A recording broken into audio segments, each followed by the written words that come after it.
Hello everyone, today's topic is birth rate, infant deaths fall in India find survey. Come read with me.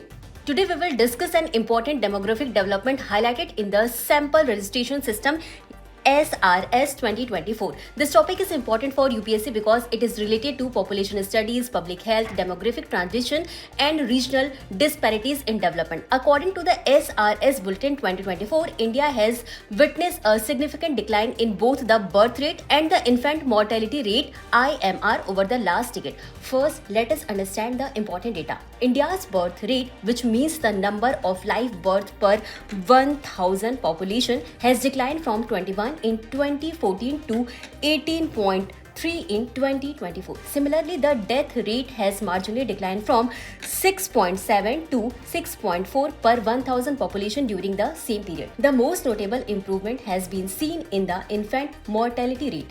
IMR refers to the number of deaths of infants below 1 year of age per 1000 live births. India's IMR has declined from 39 in 2014 to 24 in 2024, which means a reduction of 15 points in one decade. This improvement reflects better healthcare delivery, increased institutional births, vaccination coverage, maternal care, and government health intervention. However, the report also highlights that progress is still uneven between rural and urban areas. In urban areas, birth rate declined from 17.4 to 14.7, death rate slightly increased from 5.5 to 5.6, IMR declined from 26 to 17. In rural areas, death rate declined from 7.3 to 6.8, IMR declined sharply from 43 to 27.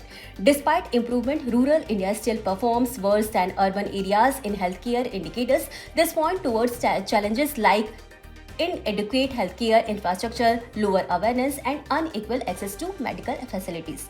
The bulletin also highlights strong interstate differences. Kerala has emerged as the best performing state with the lowest birth rate of 10 per 1000 population and the lowest IMR 8. Among the largest states, Tamil Nadu recorded the second lower IMR. Among smallest state and union territories, Goa recorded an MIR 11, Andaman and Nicobar Island recorded an MIR of 9. Overall, the SRS Bulletin 2024 shows that India is steadily moving through the process of demographic transition where both birth rate and death rates decline with socio-economic development. From the UPSC perspective, this topic is highly relevant from sustainable development goals related to health, public health governance. Thank you for watching.